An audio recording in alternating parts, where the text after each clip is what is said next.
വിചാരിച്ച പണം, പദവി, അന്തസ്, ഐശ്വര്യം എല്ലാം വരും. ആരോടും സഹായം ചോദിക്കേണ്ടി വരില്ല, പടച്ച റബ്ബിനോടല്ലാതെ. ആളുകൾ അസൂയപ്പെടും നിന്റെ മാറ്റം കണ്ട്. വിചാരിച്ച പണം ഉറപ്പായും വരും. ചൊല്ലിക്കോ. ആദ്യം 11 തവണ സ്വലാത്തു ചൊല്ലുക. പിന്നെ അള്ളാഹുവിൻ്റെ അസ്മാഹുൽ ഹുസ്നയിലെ നാമമായ യാ ഫത്താഹ് യാ അല്ലാഹ്, യാ കരീമു യാ അല്ലാഹ്, യാ റസാഖ് യാ അല്ലാഹ്, യാ വഹാബ് യാ അല്ലാഹ്, ഈ 4 ദിക്റുകളും ഒരുമിച്ച് ചൊല്ലുക. ഏതെങ്കിലും ഒരു സമയം തിരഞ്ഞെടുക്കുക. എണ്ണം എത്ര തവണ വേണമെങ്കിലും ചൊല്ലാം.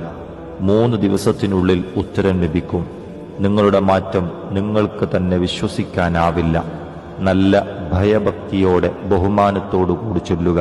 ഫലം ഉറപ്പാണ്. അള്ളാഹു എപ്പോഴും പതിവാക്കാൻ അനുഗ്രഹിക്കട്ടെ. ആമീൻ.